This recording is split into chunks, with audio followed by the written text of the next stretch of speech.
तो दोस्तों इस बात में कितनी सच्चाई है कि बीपीएससी टीआरई 3.0 आप बीपीएससी की परीक्षा पास करके विद्यालय अध्यापक के रूप में या अध्यापिका के रूप में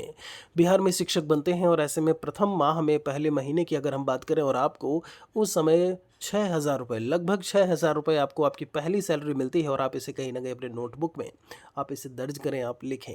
यहाँ पर जब हम बात करते हैं टीआरई 1 टीआरई 2 को लेकर के, टीआरई 1 में जो पहली सैलरी थी वो 16 साढ़े 16 हज़ार रुपये के आसपास थी। यहाँ पर हम आपको बता दें कि अभी ये जो देखने को मिल रहा है, आखिर हमने 6,000 रुपये ही क्यों बोला, एक वीडियो में कल हमने चर्चा की थी, इसके बारे में हमने बताया था। तो वहाँ पर फिर से सवाल पूछा जा रहा था कि सर अगर हम 15 को योगदान करते हैं तो 15 से लेकर के लास्ट 31 तक पूरा महीना होता है और ऐसे में तो सैलरी जो है ज़्यादा होनी चाहिए और आप कम बता रहे हैं। देखिए, मैंने इसके पहले भी बताया हुआ है कि एब्सेंटी जो है, जिसे अनुपस्थिति विवरणी बोलते हैं, आप ऑनलाइन अटेंडेंस लगाते हैं, उसके बावजूद यहाँ पर वो वीडियो आपको मिल जाएगा। आप उस वीडियो को देखेंगे जो मैंने उस सैलरी पर बनाया हुआ है कि किस तरीके से एब्सेंटी वगैरह तैयार होती है, तो आपको बहुत सारी चीज़ें क्लियर हो जाएंगी। यहाँ मैं शॉर्ट में आपको बता देता हूँ कि एब्सेंटी जो है वो आपका अनुपस्थिति विवरणी कि आप कितने दिन आए थे, कितने दिन एब्सेंट थे, वो आपका 20, 21, 22 के आसपास जो है वो चला जाता है, ठीक है, बीआरसी में आपके स्कूल से। अब ऐसे में अगर आप 15 को योगदान करते हैं तो 15 से अगर हम 20 तक भी मान लें, आपके पास से 6 दिन आप मान के चलिए, और आप मान लीजिए कि अगर 1100 रुपये या 1200 रुपये के बीच में आपका पर डे का होता है,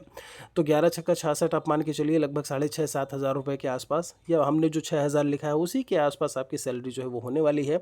जो आपको मई के लास्ट में 31 मई हो सकता है जून के प्रथम सप्ताह में जा कर के मिले। अब बात आती है सर बाकी का क्या, बाकी सैलरी। तो एक साइकिल जो चलता है वो चलता है 20 से लेकर के 20 तक आप मान के चलिए, ठीक है। तो मान लीजिए 20 तक आपको मिल गया, फिर 21 मई से लेकर के जो आपका 19 20 जून तक होगा वो आपको सैलरी फिर जून के लास्ट में या फिर जुलाई के प्रथम सप्ताह में मिलेगी। तो इस तरीके से ये काम करता है, ठीक है।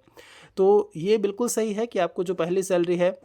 वो 6 7 हज़ार रुपये के आसपास ही मिलने वाली है जब आप योगदान अगर आप 15 को करते हैं। उसके बाद आप देखिएगा आपको उतनी ही सैलरी जो है वो देखने को मिलेगी जब भी आपकी नेक्स्ट माह में या फिर मई के लास्ट में आपकी सैलरी जब आएगी। उम्मीद करते हैं कि आप चीज़ों को बहुत अच्छे से समझ गए होंगे, इसीलिए मैंने कहा, आप देख रहे होंगे यहाँ पर 15/5 से लेकर के 31/5 तक दिया हुआ है, और इसी में आप जितना जल्दी हो सके कोशिश करिए आप योगदान कर दीजिए, ठीक है। योगदान अपना स्कूल में कर दीजिए, पढ़ाना शुरू कर दीजिए, आपकी सैलरी जो है वहाँ से बननी शुरू हो जाएगी। एक और वीडियो के साथ भी जल्दी मिलेंगे।